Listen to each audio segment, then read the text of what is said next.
کے بعد حضرت رحمۃ اللہ علیہ کے فرمودات اور ان کی تعلیمات سامنے آئیں.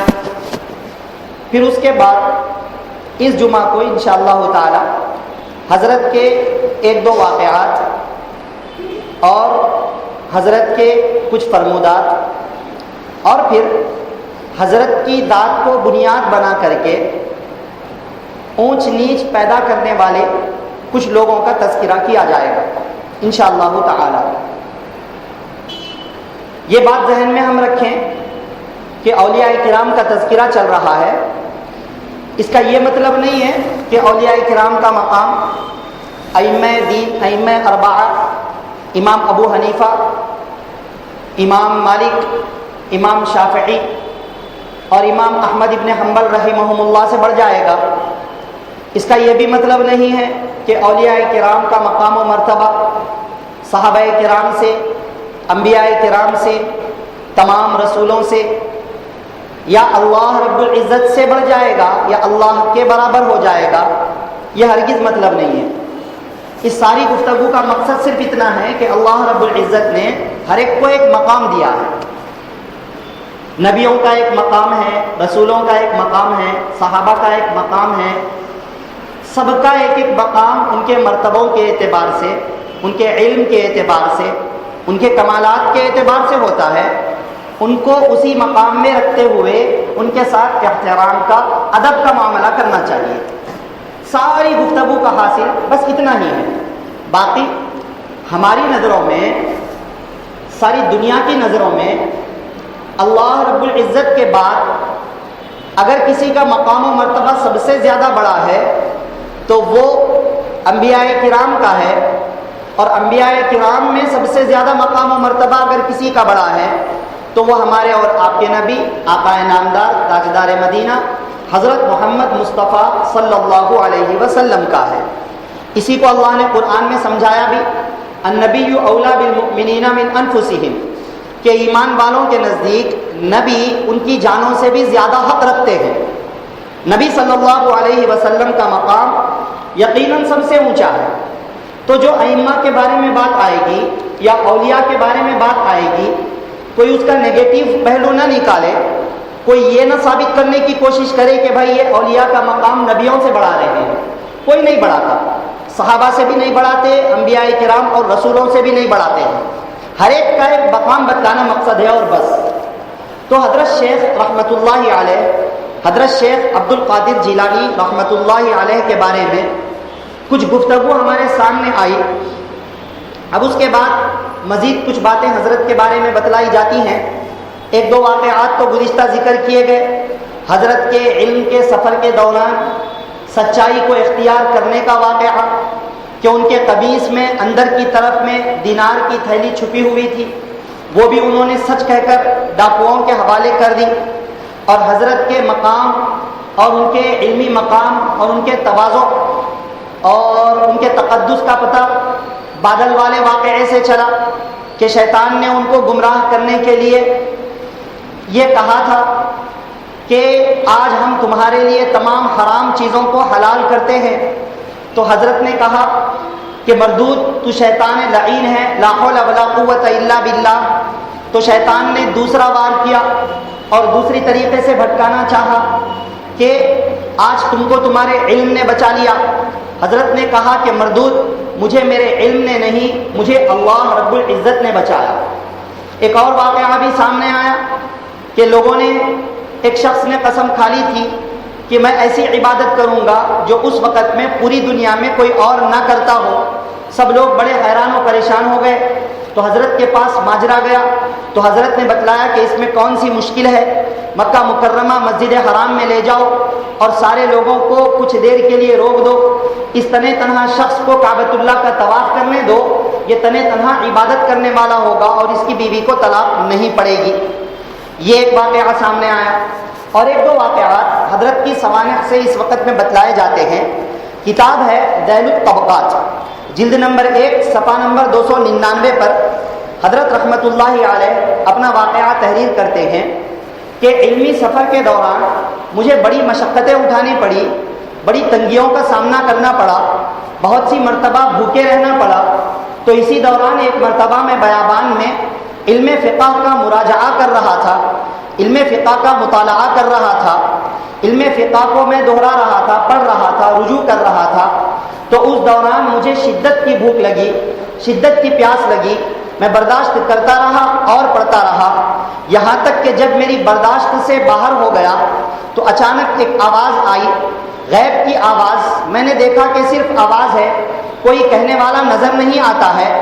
تو کہنے والا کہتا ہے کہ تم قرض لے کر کے علم فقہ حاصل کرنے میں مدد حاصل کرو۔ تو حضرت رحمۃ اللہ علیہ نے کہا کہ میں اتنا مالدار نہیں ہوں کہ قرضہ لے کر کے قرضہ ادا کر سکوں، میرے پاس قرضہ ادا کرنے کی سخت نہیں ہے۔ تو اس آواز نے کہا کہ قرضے کا ادا کرنا ہمارے ذمے ہے، آپ قرضہ لے کر کے علم فقہ حاصل کرنے میں مدد حاصل کیجئے۔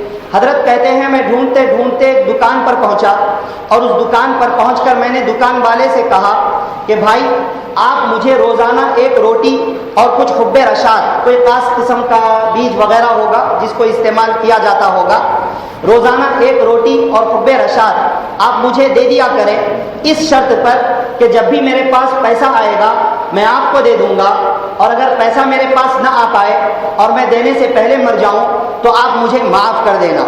دکان والا یہ بات سن کر کے رونے لگا اور کہنے لگا کہ آپ کا جیسا مقصد ہے، آپ جیسا چاہیں اسی اعتبار سے میں آپ کو دیتا ہوں۔ چنانچہ سلسلہ چلتا رہا۔ حضرت کہتے ہیں بہت دنوں تک سلسلہ چلا، میرے دل میں خیال آیا کہ میں کب تک ایسے لیتا رہوں گا اور کب تک اس کا قرضہ ادا نہیں کروں گا۔ بس اسی حالت میں میں پریشان تھا کہ وہی غیبی آواز آئی، اور اس آواز نے کہا کہ تم فلاں جگہ پر جاؤ اور وہاں تمہیں جو کچھ بھی ملے وہ لے لو، وہ تمہارے ہی لیے رکھا ہوا ہے۔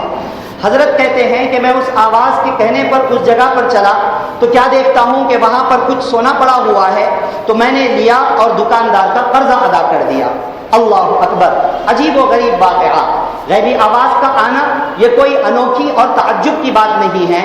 جن لوگوں کا مقام بڑا ہوتا ہے، جن کا تقدس زیادہ ہوتا ہے، جن کے نفوس پاکیزہ ہوتے ہیں، اللہ رب العزت ان کی اس طرح بھی مدد کرتے ہیں۔ اگر کسی کو یہ چیز ہضم نہ ہوتی ہو تو نہ ہو، اگر کوئی اس کا اقرار نہ کرتا ہو تو نہ کرے۔ ہم اہل السنتی والجماعت کے نزدیک، ہم علماء اہل السنتی والجماعت کے نزدیک، ہم عوام اہل السنتی والجماعت کے نزدیک اولیاء کرام کا مقام و مرتبہ حق ہے، اولیاء کرام کے کرامات حق ہیں، اور اولیاء کرام کے کشف بھی حق ہیں۔ یہ اور بات ہے کہ کچھ لوگوں نے محبت میں آ کر کے، غلو میں آ کر کے کچھ من گھڑت واقعات بزرگوں سے جوڑ دیے، ایسی کرامات جھوٹی نقل کر دی جو کبھی ہو ہی نہیں سکتی ہے۔ ہم ان کرامات کو نہیں مانتے ہیں، مطلق جو کرامتیں ہوئی اور جس کا ہونا ثابت ہے اس کا ہم یقین رکھتے ہیں، اس کو ہم مانتے ہیں، اور اس کو نہ ماننے والے کو ہم غلط قرار دیتے ہیں، کیونکہ یہ بات ثابت ہے صحابہ کرام سے کرامات ہوئی اور بھی اولیاء اعظام سے کرامات ہوئی۔ تو یہ بھی اسی طرح کا ایک واقعہ ہے۔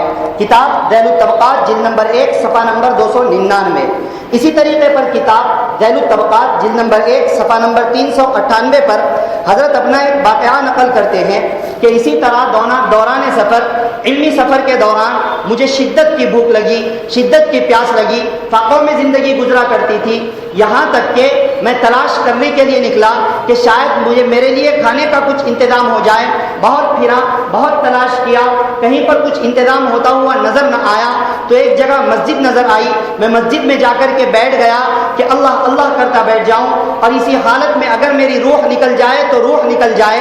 چنانچہ حضرت کہتے ہیں کہ میں حالت سکرات میں گویا کہ پہنچنے والا تھا، ایسی حالت میں پہنچ گیا تھا۔ کیا دیکھتا ہوں کہ ایک نوجوان مسجد میں داخل ہوتا ہے، اس کے ہاتھ میں کچھ روٹیاں ہیں اور کچھ بھونا ہوا گوشت ہے۔ میں اس کو دیکھتا رہا، وہ نوجوان میرے قریب آیا اور آ کر کے کہنے لگا لیجئے آپ بھی کھائیے، آپ بھی تناول کیجئے۔ میں نے کہا کہ نہیں، میں آپ سے کیسے لے سکتا ہوں؟ تو اس نوجوان نے اصرار کیا اور کہا کہ نہیں، آپ کو لینا پڑے گا۔ چنانچہ وہ ساتھ میں شریک ہو گئے، دونوں کھا رہے تھے۔ کھانے کے دوران میں گفتگو ہوئی، گفتگو میں بات سامنے آئی۔ ان نوجوان نے پوچھا کہ آپ کہاں کے رہنے والے ہیں اور آپ کون ہیں؟ حضرت رحمت اللہ علیہ نے فرمایا میں متفقہ ہوں، میں علم فقہ حاصل کرنے والا ایک طالب علم ہوں، میں گیلان کا رہنے والا ہوں۔ اس نوجوان نے کہا کہ اچھا آپ گیلان کے رہنے والے ہیں، میں بھی گیلان کے ایک شخص سے ملنے کے لیے آیا ہوں، اس شخص کا نام عبد القادر ہے جو سبت ابو عبداللہ صومعی الزاہد کے نام سے جانا جاتا ہے، میں انہی کی تلاش میں آیا ہوں۔ حضرت کہتے ہیں کہ وہ تو میں ہی ہوں، میرا ہی نام عبد القادر ہے، میں ہی سبت ابو عبداللہ صومعی الزاہد کے نام سے جانا جاتا ہوں۔ نوجوان نے کہا اللہ اکبر، میں اس شہر میں کئی دن سے آیا ہوا ہوں، 3 دن سے تلاش کرتا رہا لیکن کسی نے آپ کا پتہ نہیں بتایا، آپ کی ایک امانت میرے پاس تھی، وہ امانت حوالے کرنے کے لیے میں آیا، لیکن ڈھونڈتے ڈھونڈتے میرا زیادہ سفر، میرا توشہ ختم ہوتا چلا گیا، یہاں تک کہ میرا توشہ ختم ہو گیا۔ اب میرے پاس آپ کی امانت کچھ دینار تھے، میں بھوکوں مرنے کی نوبت آ گئی، میں نے سوچا کہ اب تو میں اس حالت میں پہنچ چکا ہوں کہ حرام بھی اختیار کرنے کی مجھے اجازت مل جائے گی۔ آپ کی امانت میں نے خیانت کی اور اس میں سے تھوڑا میں نے استعمال کر لیا، اور آپ ہی کے پیسوں سے میں نے یہ روٹی اور بھنا ہوا گوشت خریدا ہے، یہ اب آپ کا ہے، آپ میزبان ہیں، میں آپ کا مہمان ہوں۔ آپ میزبان ہیں، اب میں آپ کا مہمان ہوں۔ اس کے بعد کہا کہ بھائی قصہ کیا ہے؟ حضرت رحمت اللہ علیہ نے پوچھا کہ قصہ کیا ہے، میری تلاش میں کیوں نکلے؟ تو کہا آپ کی والدہ محترمہ نے کچھ دینار آپ کے لیے بھیجے تھے، میں وہ آپ کے حوالے کرنے کے لیے آیا تھا۔ حضرت رحمت اللہ علیہ کہتے ہیں کہ پھر میں نے اس میں سے کچھ دینار اس نوجوان کے حوالے کر دیے۔ یہ ایک واقعہ کتاب ذیل الطبقات جلد نمبر 1 صفحہ نمبر 398۔ تو یہ حضرت رحمت اللہ علیہ کی ذات کے تعلق سے مشت نمونہ از خروارے کے طور پر ہم نے کچھ واقعات آپ کے سامنے نقل کیے ہیں، کچھ جو گزشتہ جمعہ آئے جس کا خلاصہ بتلایا گیا، اور 1-2 واقعات یہ، اور بھی بہت سارے واقعات ہیں۔ ان بزرگوں کی سوانح کے اندر ایسے واقعات بہت زیادہ تھے کیونکہ وہ زمانہ ہی ایسا تھا۔ اللہ رب العزت ہر زمانے کے حالات کو اس زمانے کے حساب سے چلاتے ہیں۔ انبیاء کرام کو معجزے اللہ رب العزت نے کیسے دیے؟ حضرت موسیٰ علیہ السلام کے زمانے میں جادو کا سلسلہ عام تھا، تو اللہ رب العزت نے حضرت موسیٰ علیہ السلام کو ایسا معجزہ دیا جو لوگوں کو دیکھنے میں جادو لگتا تھا۔ مثلا عصا ڈالتے ہیں زمین پر سانپ بن جاتا ہے، بغل میں ہاتھ ڈالتے ہیں نکالتے ہیں تو سفید ہو جاتا ہے، لوگوں کو جادو کا شبہ ہوا۔ یہ اور بات ہے کہ بعد میں پتہ چل گیا کہ وہ جادو نہیں معجزہ ہے۔ حضرت عیسیٰ علیہ السلام کے زمانے میں طب کا، ڈاکٹریٹ کا، حکیمی کا سلسلہ بہت زیادہ چلا کرتا تھا، تو اللہ رب العزت نے حضرت عیسیٰ علیہ السلام کو جو معجزہ دیا وہ ایسا معجزہ تھا کہ جس میں وہ اللہ کے حکم سے مردوں کو زندہ کر دیا کرتے تھے، اللہ کے حکم سے نابینا کو بینا کر دیا کرتے تھے، اللہ کے حکم سے برس کی بیماری میں مبتلا شخص کو ٹھیک کر دیا کرتے تھے، اور کہتے تھے کہ میں یہ اللہ کے حکم سے کر رہا ہوں۔ تو ایسا ان کو معجزہ دیا جو بظاہر دیکھنے میں ڈاکٹری لگے، جو بظاہر دیکھنے کے اندر طب اور حکیمی لگے۔ اللہ کے نبی، ہمارے اور آپ کے نبی، آقا نامدار تاجدار مدینہ حضرت محمد مصطفیٰ صلی اللہ علیہ وسلم کے زمانے میں عربیت کا دورہ تھا، عربی زبان کی فصاحت و بلاغت کا دورہ تھا۔ اللہ رب العزت نے اللہ کے نبی صلی اللہ علیہ وسلم کو قرآن مجید کا معجزہ عطا فرمایا، عربی زبان کا معجزہ عطا فرمایا، ایسا معجزہ جو اب ختم ہونے والا نہیں کیونکہ نبیوں کا سلسلہ مکمل ہو گیا، تو ایسا معجزہ دے دیا جو ہمیشہ زندہ رہے، قیامت تک کے لیے زندہ رہے، زندہ جاوید معجزہ اللہ رب العزت نے اللہ کے نبی صلی اللہ علیہ وسلم کو عطا فرمایا۔ تو حالات کے اعتبار سے اللہ رب العزت لوگوں کے ساتھ معاملات کیا کرتے ہیں، تو جب حالات ویسے ہوتے ہیں تو ایسے واقعات بکثرت پیش آتے ہیں، اور جس زمانے میں بزرگوں کا احترام ختم ہو جائے، اولیاء کا احترام ختم ہو جائے، اولیاء کی شان میں گستاخیاں کی جانے لگیں، ان کے اوپر سے بھروسہ اٹھ جائے، ان کے اوپر سے اعتماد اٹھ جائے، گناہوں کا سلسلہ عام ہو جائے، گناہ کبیرہ کا سلسلہ عام ہو جائے، خواہشات کی اتباع کی جائے، نفس کی باتیں مانی جانے لگے، اور ہر اعتبار سے اللہ رب العزت کی نافرمانی کی جانے لگے، اور اللہ کے نبی صلی اللہ علیہ وسلم کے ارشادات اور احادیث کا منمانی مطلب نکالا جانے لگے، فرقے وجود میں آ جائیں، نظریے وجود میں آ جائیں، اور لوگ اپنے اعتبار سے قرآن و حدیث کو توڑ مروڑ کر کے اپنے نظریات کے اعتبار سے ڈھالنے لگے، تو اس زمانے میں اللہ رب العزت ایسے واقعات کو ختم کر دیا کرتے۔ اس وجہ سے آج ہمیں یہ چیزیں نظر نہیں آتی ہیں تو عقل میں نہیں آتی، اور عقل میں نہیں آتی ہیں تو صاف کہہ دیتے ہیں کہ غلط ہے، یہ کرامت غلط، یہ کشف غلط، یہ عبد القادر جیلانی رحمۃ اللہ علیہ غلط، یہ خواجہ معین الدین چشتی اجمیری رحمۃ اللہ علیہ غلط، یہ فلاں غلط، ہر ایک کے اوپر الزام لگانے لگا کیونکہ سمجھنے کا معیار نہیں ہے۔ کیونکہ قابلیت سمجھنے کی نہیں ہے. جو بات سمجھ میں نہیں آتی ہے انسان اس کا دشمن ہو جاتا ہے. الانسان عدو لما جہل، انسان اس چیز کا دشمن ہوتا ہے جس سے وہ ناواقف ہوتا ہے. ایسے ہی سلسلہ چل رہا ہے، یہ باتیں ہضم نہیں ہوتی ہیں. بہرحال یہ ہے حضرت رحمت اللہ علیہ کی شخصیت جس کا تذکرہ مختصر صاحب حضرات کے سامنے رکھا گیا.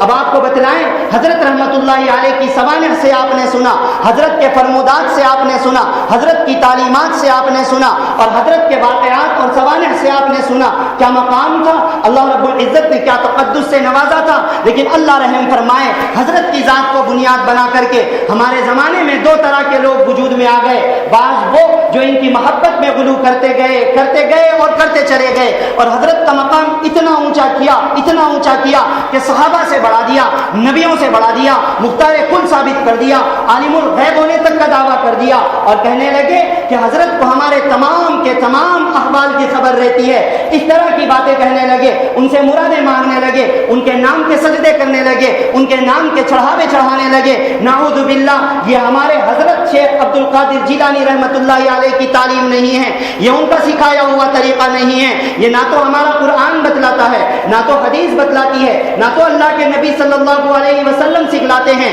نہ تو صحابہ نے یہ بات بتلائی، نہ تو ائمہ دین نے یہ بات بتلائی، نہ تو اولیاء کرام نے یہ بات بتلائی، اور نہ تو سلطان العارفین محی الدین پیران پیر حضرت شیخ عبد القادر جیلانی رحمت اللہ علیہ نے یہ بات بتلائی.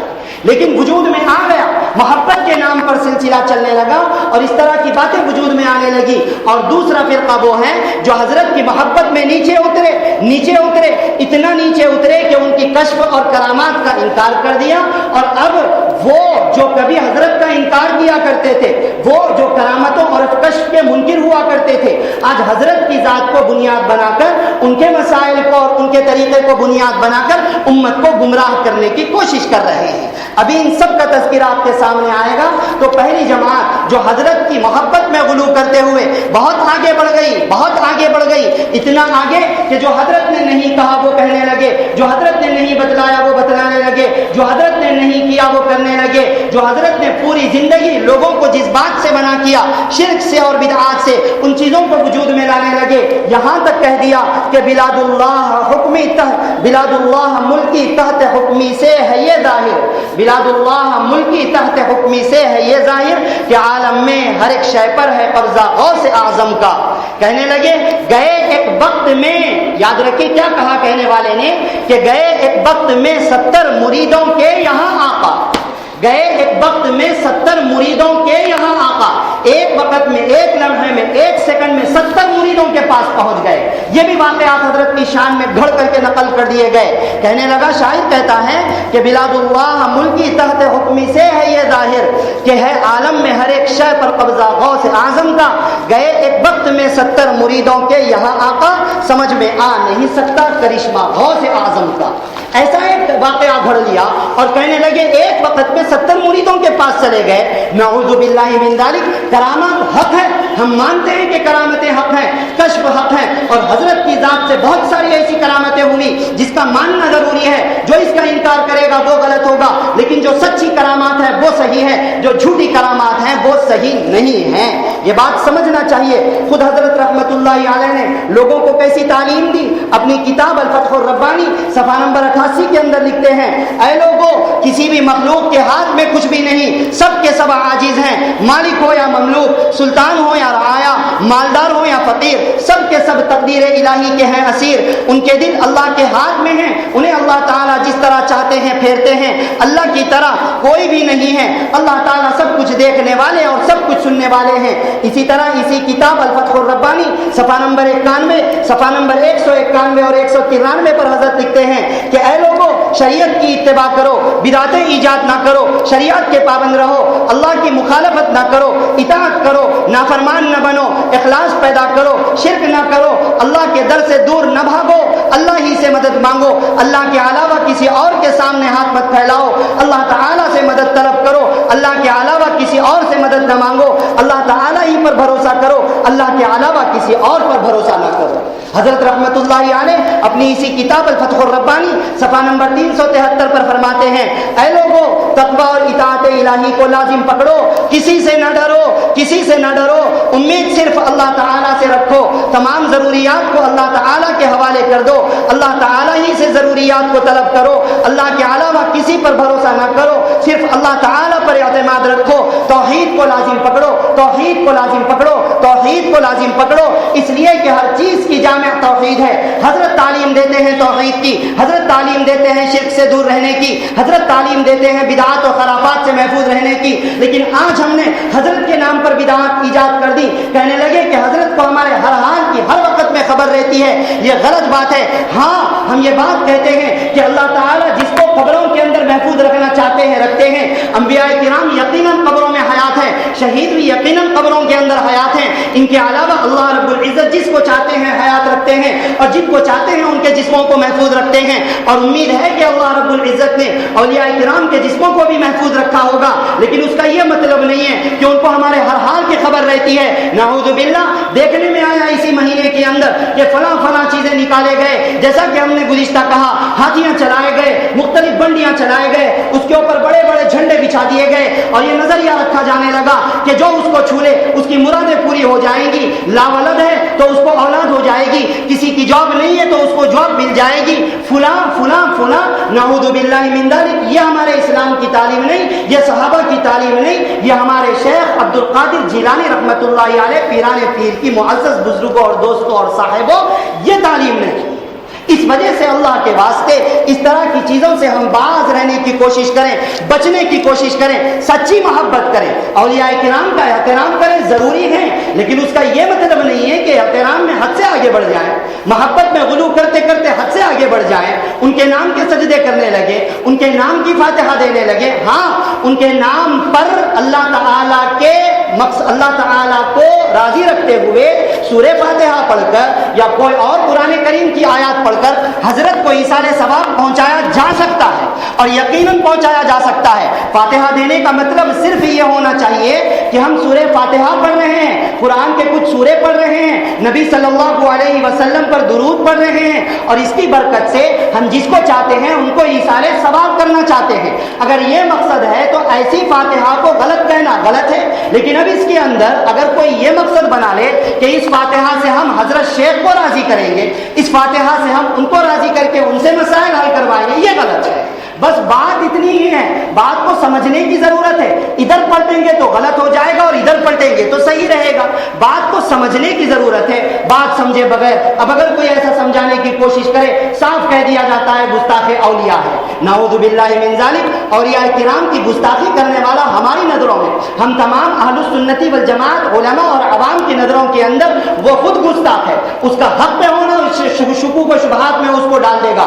اس وجہ سے معزز دوستوں اور بزرگوں، ہم سمجھیں حضرت کے نام پر محبت میں غلو کر کے اس طرح کی چیزوں کو ایجاد نہ کریں۔ اب دوسرا فرقہ اور دوسری جماعت جو حضرت کے نام کو بنیاد بنا کر لوگوں کو دھوکہ دیا کرتی ہے اور طرح طرح کی باتیں کہا کرتے ہیں، آپ حضرات اشارتاً سمجھ ہی جاتے ہیں جب اس کا تذکرہ آتا ہے۔ یہ فرقہ جماعت اہل حدیث کے نام سے موسوم ہے، جو کہ غیر مقلد ہے، قرآن و حدیث پر عمل کرنے کا دعوے دار ہے۔ یہ لوگ نہ تو اولیاء کرام کا احترام کرتے ہیں، نہ ائمہ کرام کا احترام کرتے ہیں، نہ ان صحابہ، وہ صحابہ جن کی باتیں ان کے طریقے کے مطابق نہیں ہیں، ان صحابہ کا احترام نہیں کرتے۔ کہتے ہیں کہ ہم احترام تو کرتے ہیں لیکن صرف ان باتوں سے کچھ نہیں ہوتا، باتوں میں صرف ان باتوں میں اولیاء کو مانتے ہیں، ان باتوں میں صحابہ کو مانتے ہیں، ان باتوں میں اللہ کے نبی کو مانتے ہیں، صرف ان باتوں میں بخاری اور مسلم وغیرہ کو مانتے ہیں جو ان کے طریقے کے مطابق ہوں گی، ورنہ ان کا وجود کیا ہے؟ یہ کب وجود میں آئے؟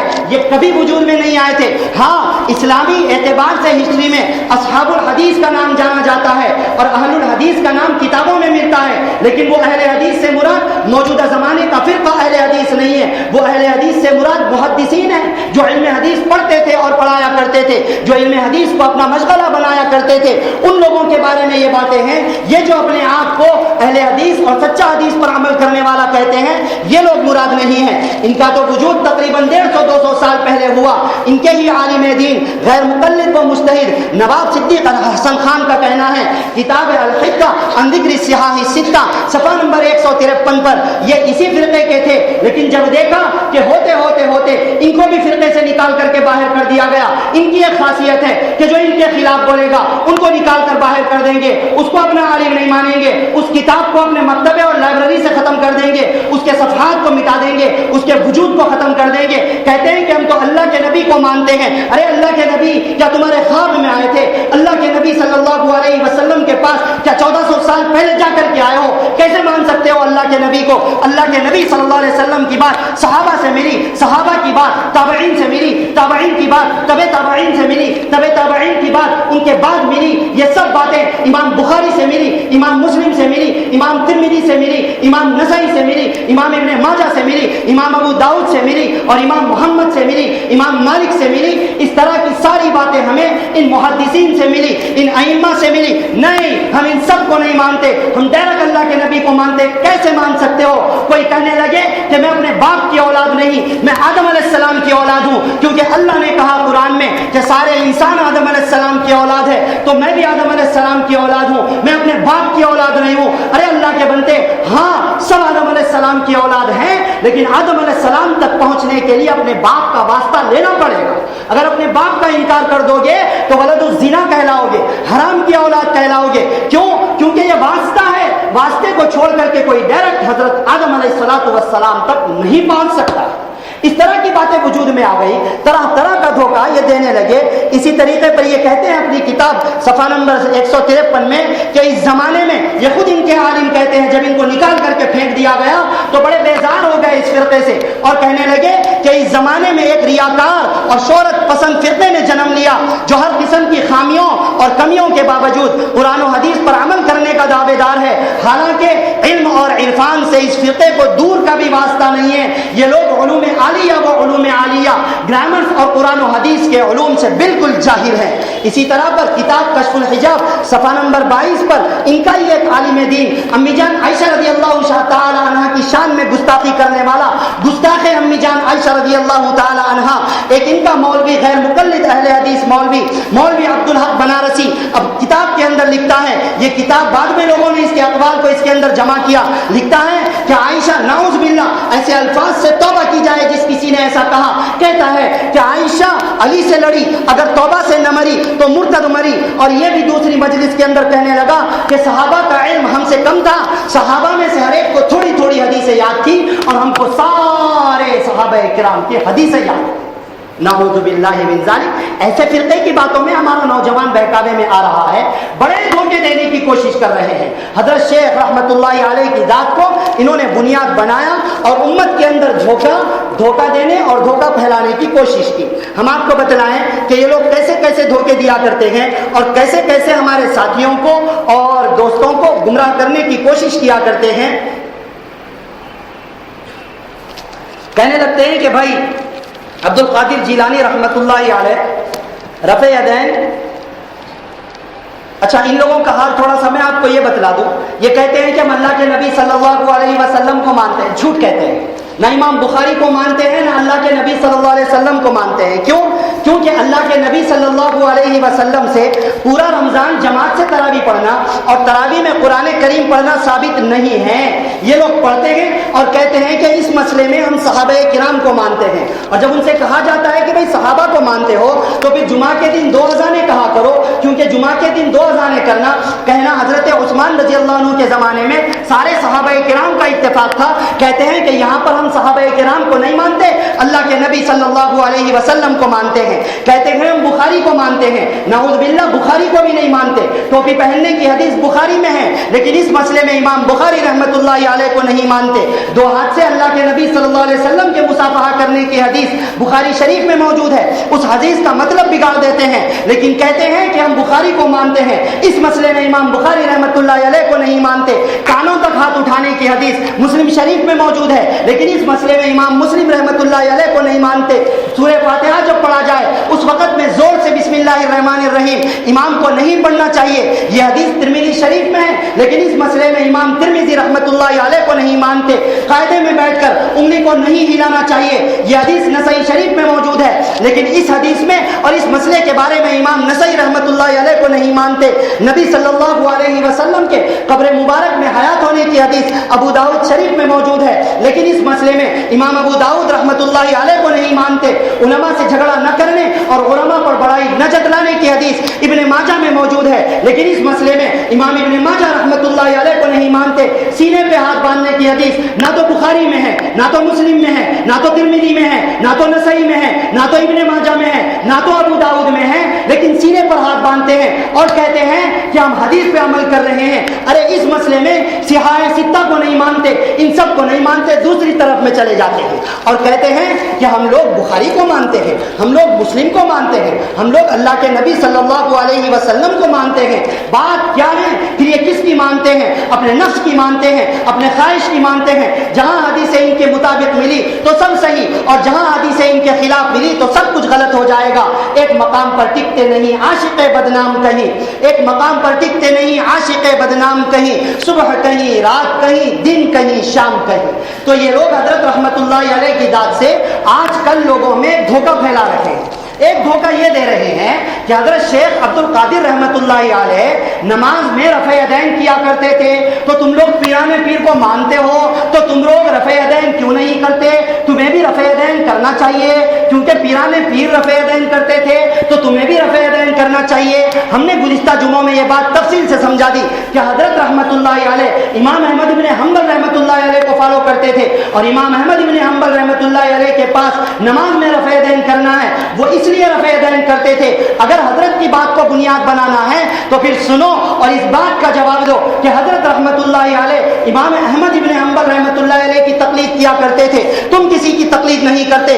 عبد القادر جیلانی رحمت اللہ علیہ صوفی بزرگ تھے، تم تصوف کا انکار کرتے ہو۔ حضرت عبد القادر جیلانی رحمت اللہ علیہ علم فقہ کے بہت بڑے بزرگ تھے، تمہارے نزدیک علم فقہ کو قرآن و حدیث کے خلاف کہا جاتا ہے۔ عبد القادر جیلانی رحمت اللہ علیہ صاحب کشف و کرامات بزرگ تھے، تم کشف و کرامات کا انکار کرتے ہو۔ عبد القادر جیلانی رحمت اللہ علیہ تقلید کیا کرتے تھے، تم تقلید کو شرک کہتے ہو۔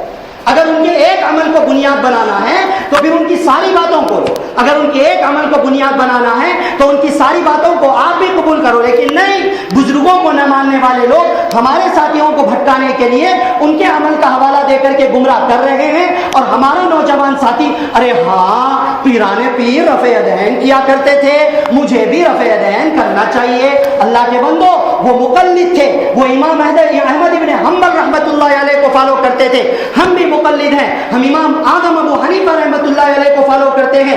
حضرت اپنی جگہ پر صحیح، ہم اپنی جگہ پر صحیح، ان کے دھوکے میں نہ آئیں اور اس طرح کے دھوکوں سے ہم پریشان نہ ہو جائیں۔ دوسرا دھوکہ یہ دیتے ہیں کہ جب تم لوگ شیخ عبد القادر جیلانی رحمت اللہ علیہ کو مانتے ہو تو ان کے طریقے پر نماز کیوں نہیں پڑھتے؟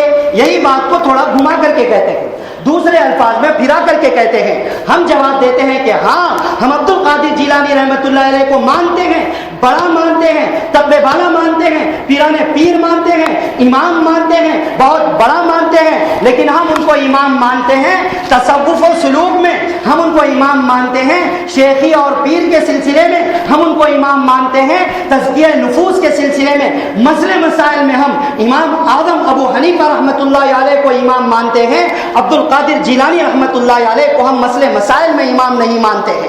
ہم مسئلے مسائل میں امام اعظم ابو حنیفہ رحمت اللہ علیہ کی اتباع کے ذریعے قرآن و سنت پر عمل کرتے ہیں۔ ہم تصوف و سلوک میں نقشبندیہ، چشتیہ، سہروردیہ اور قادریہ سلسلے میں سے کسی ایک سلسلے کے ذریعے سے نبی صلی اللہ علیہ وسلم تک پہنچتے ہیں۔ اسی طرح پر ایک اور دھوکہ یہ دیتے ہیں کہ بھائی جب اللہ ایک، رسول ایک اور قرآن ایک تو یہ طریقے چار کیوں، یہ سلسلے چار کیوں؟ جب اللہ ایک ہے، رسول ایک ہے، قرآن ایک ہے، چار امام کہاں سے آ گئے؟ چار سلسلے کہاں سے آ گئے؟ نقشبندیہ کہاں سے آ گیا؟ چشتیہ کہاں سے آ گیا؟ سہروردیہ کہاں سے آ گیا؟ قادریہ کہاں سے آ گیا؟ ہمارا ساتھی لا علم ہوتا ہے، پہلے سے معلومات نہیں ہوتی، پریشان ہو جاتا ہے، جواب نہیں ملتا ہے، عالموں کے پاس بھی نہیں آتا ہے، سامنے والے کی بات کو مان کر پہلے بھٹک جاتا ہے، بعد میں علماء سے بحث کرنے کے لیے آتا ہے۔ یہ بات غلط ہے۔ ہم اس کا جواب دیتے ہیں کہ چار سلسلے کیوں؟ پہلا سوال تمہارے سوال کے انداز میں کہ جب اللہ ایک، رسول ایک، قرآن ایک تو چار کیوں؟ بھائی جب بات ایسی ہے، اللہ ایک ہے تو اللہ کی طرف بلانے والے انبیاء کرام 1,00,000 سے زائد کیوں ہیں؟ جب قرآن ایک ہے تو قرآن کو پڑھنے کے طریقے 7 کیوں ہیں؟ جب نبی صلی اللہ علیہ وسلم ایک ہے تو نبی کا طریقہ پوری امت میں پھیلانے والے 1,00,000 سے زائد صحابہ کرام کیوں ہے؟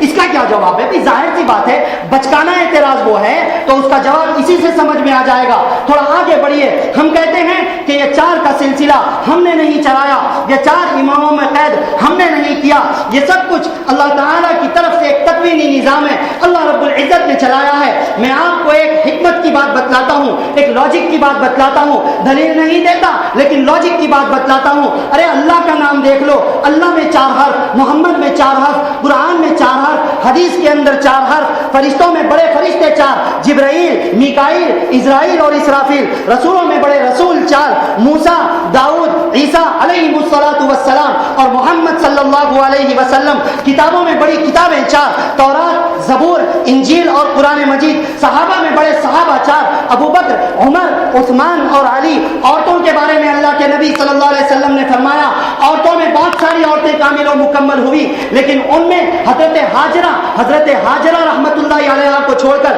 اللہ کے نبی نے فرمایا 4 عورتیں کامل و مکمل ہوئی۔ ایک حدیث کے اندر 3 کا ذکر کیا گیا، حضرت خدیجہ کا ذکر کسی اور جگہ پر کیا گیا۔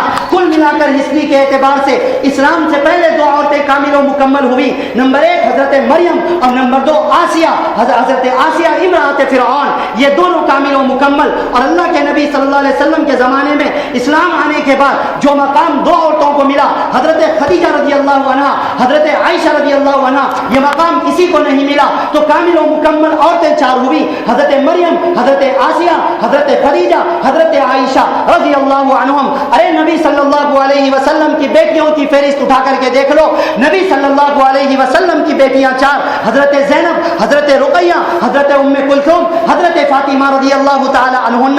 خلیفہ میں بڑے خلیفہ کتنے؟ 4 خلیفہ، حضرت ابو بکر، حضرت عمر، حضرت عثمان، حضرت علی۔ سلسلہ آگے بڑھا لو اور دنیا کے اندر غور و فکر کر کے دیکھ لو، دنیا میں ڈسٹینس کے اعتبار سے 4 جہت رکھی گئی ہیں، مشرق، مغرب، شمال اور جنوب۔ دنیا کو جس چیز سے بنایا گیا وہ 4 طرح کے اجزاء ہوتے ہیں، آگ، پانی، مٹی اور ہوا۔ اسی طریقے پر اللہ رب العزت نے مسئلے مسائل کے باب میں کہ مسئلے مسائل کے ذریعے سے اللہ کے نبی صلی اللہ علیہ وسلم تک پہنچانے والے ائمہ کرام بھی 4 ہیں۔ امام اعظم ابو حنیفہ رحمۃ اللہ علیہ، امام اعظم ابو حنیفہ نعمان بن ثابت رحمۃ اللہ علیہ، نمبر 2 امام ابو عبداللہ مالک بن انس رحمۃ اللہ علیہ، نمبر 3 امام ابو عبداللہ محمد بن ادریس الشافعی رحمۃ اللہ علیہ، نمبر 4 امام ابو عبداللہ احمد بن محمد بن حنبل رحمہ اللہ۔ اسی طریقے پر اللہ رب العزت نے یہ تصوف و سلوک کا سلسلہ، تزکیہ نفوس کا سلسلہ جو اللہ کے نبی صلی اللہ علیہ وسلم تک پہنچتا ہے، اس کو بھی اللہ رب العزت نے 4 سلسلوں کے اندر مقید و محصور کر دیا۔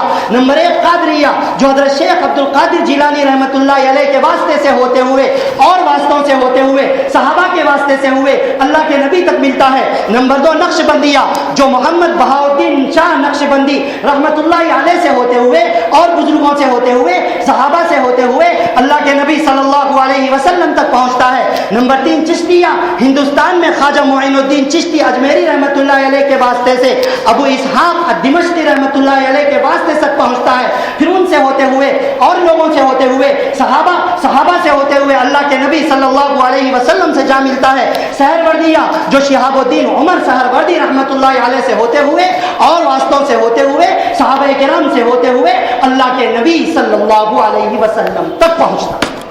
یہ 4 کے سلسلوں کو ہم دلیل نہیں کہتے، لیکن کیا وجہ ہے کہ 4 کا سلسلہ اتنا زیادہ چلایا گیا؟ کیا وجہ ہے کہ 4 کے سلسلے کو اتنا زیادہ اختیار کیا گیا؟ ہاں، 1 کا سلسلہ بھی چلا، 2 کا سلسلہ بھی چلا، 3 کا سلسلہ بھی چلا، 4 کا سلسلہ بھی چلا، کبھی 5 بھی چلے، کبھی 6 بھی چلے، کبھی 7 بھی چلے، لیکن 4 کا سلسلہ زیادہ چلا۔ کیوں چلا یہ ہم اور آپ نہیں سمجھ سکتے ہیں، یہ اللہ رب العزت کا تکوینی نظام ہے۔ تو اس طریقے پر یہ لوگ دھوکہ دینے کی کوشش کیا کرتے ہیں۔ ہم دعوے سے کہتے ہیں کہ ہم ان 4 واسطوں کے ذریعے سے قرآن و سنت پر عمل کرتے ہیں، ایک قرآن پر عمل کرتے ہیں، ہم ان 4 واسطوں کے ذریعے سے نبی صلی اللہ علیہ وسلم کی اتباع کرتے ہیں، ہم ان 4 واسطوں کے ذریعے سے ایک اللہ رب العزت کی اطاعت اور اتباع کرتے ہیں۔ اسی طریقے پر ایک اور دھوکہ یہ دیتے ہیں، کہتے ہیں کہ حضرت شیخ رحمۃ اللہ علیہ اہل حدیث تھے، نعوذ باللہ من ذالک، توبہ کرو۔ حضرت رحمۃ اللہ علیہ کے بارے میں ایسا الزام لگانے سے پہلے توبہ کرو۔ حضرت شیخ رحمۃ اللہ علیہ اہل حدیث ہرگز نہیں تھے۔ ہاں، پہلے میں آپ سے یہ پوچھوں، اہل حدیث کا مطلب کیا ہے؟ اہل حدیث کے 2 مطلب ہوتے ہیں، ایک سچا اہل حدیث،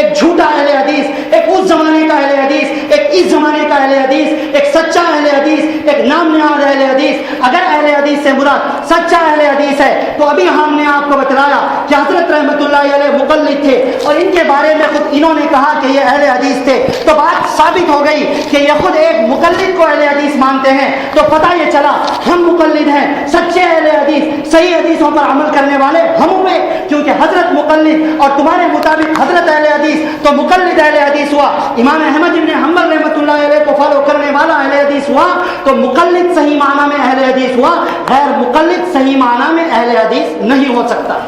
اور اگر اہل حدیث سے مقصد جھوٹا اہل حدیث ہے اور نام نہاد اہل حدیث ہے، اللہ کی قسم کھا کر کہہ سکتے ہیں، دعوے کے ساتھ کہہ سکتے ہیں، ببار کے دوہل کہہ سکتے ہیں، ڈنکے کی چوٹ کہہ سکتے ہیں، یہ حضرت کی شان میں الزام ہے، یہ حضرت کی شان میں گستاخی ہے۔ موجودہ زمانے کے نام نہاد اہل حدیث حضرت رحمت اللہ علیہ بالکل نہیں تھے۔ کیوں؟ میں آپ کو بتلاؤں، موجودہ زمانے کے اہل حدیث نماز میں انگلی ہلاتے ہیں، حضرت رحمت اللہ علیہ نماز کے اندر انگلی نہیں ہلایا کرتے تھے۔ موجودہ زمانے کے اہل حدیث عورتوں اور مردوں کی نماز میں فرق نہیں کرتے ہیں، لیکن حضرت رحمت اللہ علیہ عورتوں اور مردوں کی نماز میں فرق کیا کرتے تھے۔ موجودہ زمانے کے اہل حدیث ایک مجلس کی ایک ساتھ دی ہوئی 3 طلاقوں کو ایک طلاق کہتے ہیں، لیکن حضرت رحمت اللہ علیہ ایک مجلس کی 3 طلاقوں کو ایک ساتھ دی ہوئی 3 طلاق ہونے کا فتویٰ دیا کرتے تھے۔ موجودہ زمانے کے اہل حدیث تقلید کو غلط کہتے ہیں، جبکہ حضرت خود امام احمد بن حنبل رحمۃ اللہ علیہ کی تقلید کیا کرتے تھے۔ موجودہ زمانے کے اہل حدیث متکبر، غرور پسند اور جھگڑالو ہوتے ہیں، اور حضرت رحمت اللہ علیہ خشوع و خضوع، عاجزی و انکساری والے تھے۔ موجودہ زمانے کے اہل حدیث پیری اور مریدی کو غلط کہا کرتے ہیں، جبکہ حضرت رحمت اللہ علیہ خود اپنے زمانے کے بہت بڑے پیر تھے۔ موجودہ زمانے کے اہل حدیث 8 رکعت تراویح پڑھتے ہیں، لیکن حضرت رحمت اللہ علیہ نے اپنی کتابوں میں بنیۃ الطالبین وغیرہ میں یہ فتویٰ دیا ہے کہ تراویح کی نماز 20 رکعت ہوتی ہے۔ حضرت رحمت اللہ علیہ 20 رکعت پڑھا کرتے تھے۔ اب بتلاؤ کہ حضرت اہل حدیث ہے یا اہل سنت والجماعت ہے؟ اس لیے اللہ کے واسطے دھوکہ دینا چھوڑ دیں، اپنی گندی اور گستاخ زبانوں سے ان اولیاء کرام کا نام لینا چھوڑ دیں۔ بات وضاحت کے ساتھ سامنے آ گئی۔ اگر ہمارا کوئی نوجوان ان لوگوں کی باتوں میں آ کر، ان کے بہکاوے میں آ کر کے اپنا طریقہ چھوڑ دے گا، ہمارا طریقہ 100% حدیث سے ثابت ہے، وہاں ہم نے لکھ کر کے لگایا ہے مسجد میں دائیں جانب، پورا طریقہ حدیثوں سے ثابت ہے۔ ارے جب ہمارا طریقہ حدیثوں سے ثابت ہے تو اس کو چھوڑنے کی کیا ضرورت ہے؟ اگر کسی نے آپ کو بتلایا تو آ کر کے پہلے علماء سے پوچھتے ہیں یا پھر پہلے بگڑ جاتے ہیں۔ کسی نے آ کر کے دعویٰ کر دیا یہ بیوی تمہاری بیوی نہیں میری بیوی ہے، نکاح نامہ میرے پاس موجود ہے، کیا بیوی کو چھوڑ دو گے؟ نہیں چھوڑو گے۔ کوئی کہنے لگے یہ اولاد تمہاری اولاد نہیں میری اولاد ہے، تو کیا اولاد کو اس کے حوالے کر دیں گے؟ نہیں کریں گے۔ ارے جب بیوی کو چھوڑنے راضی نہیں، اولاد کو چھوڑنے راضی نہیں، کوئی آ کر کے کہہ دے کہ وہ طریقہ غلط یہ طریقہ صحیح، تو دین کو چھوڑ دیں گے؟ نعوذ باللہ من ذلک۔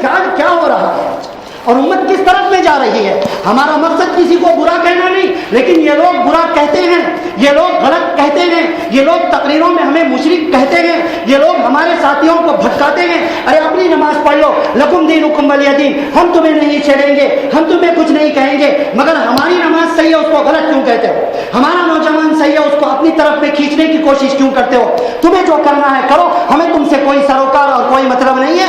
ہمارے بزرگوں کا نام لے کر ہمارے ساتھیوں، ہمارے نوجوان بھائیوں، ہمارے معزز دوستوں اور بزرگوں کو بگاڑنے اور ان کو بھٹکانے کی کوشش نہ کی جائے۔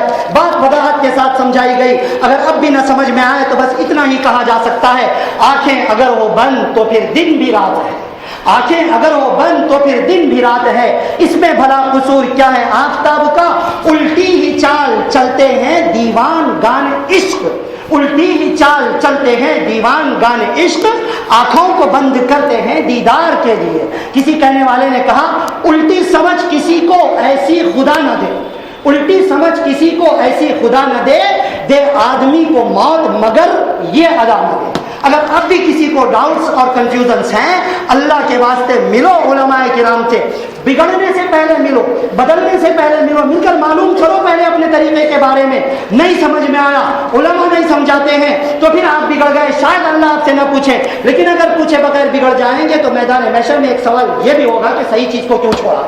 اس وجہ سے معزز دوستوں اور بزرگوں، ہم عزم کریں اس بات کا، ہم ارادہ کریں، کچھ باتیں ہم کہتے ہیں ہمارے ساتھ میں انشاءاللہ کہیں کہ ہم حضرت رحمت اللہ علیہ کی تعلیمات پر، جیسا کہ انہوں نے توحید سکھلایا ہے، ہم اس کے اوپر قائم رہیں گے انشاءاللہ۔ زور سے کہیں انشاءاللہ، کوئی حرج کی بات نہیں ہے۔ ہم انشاءاللہ شرک اور بدعات رسوم و رواج سے ہمیشہ بچتے رہیں گے انشاءاللہ. ہم لوگ بزرگوں کا اور ان کے تقدس کا اور ائمہ دین کا اور صحابہ کرام کا اور اولیاء کرام کا ہمیشہ ہمیشہ ادب اور احترام کیا کریں گے انشاءاللہ. اور ہم لوگ کبھی بھی کوئی ہمیں بھٹکانے کے لیے آئے تو علماء سے پوچھے بغیر، اس کے اوپر زور سے بولو، علماء سے پوچھے بغیر کبھی اپنے من سے، اپنے طریقے سے، انگریزی لٹریچر سے، دوسری زبانوں کے ذریعے سے دوسرے طریقوں کو اختیار نہیں کریں گے انشاءاللہ. اللہ تعالیٰ مجھے آپ تمام احباب کو دین کو صحیح سمجھنے کی توفیق نصیب فرمائے، عمل سے متعلق باتوں پر عمل کرنے، بچنے سے متعلق باتوں سے بچنے اور عقیدے سے متعلق باتوں پر عقیدہ رکھنے کی توفیق نصیب فرمائے. آمین. وآخر دعوانا ان الحمد للہ رب العالمین.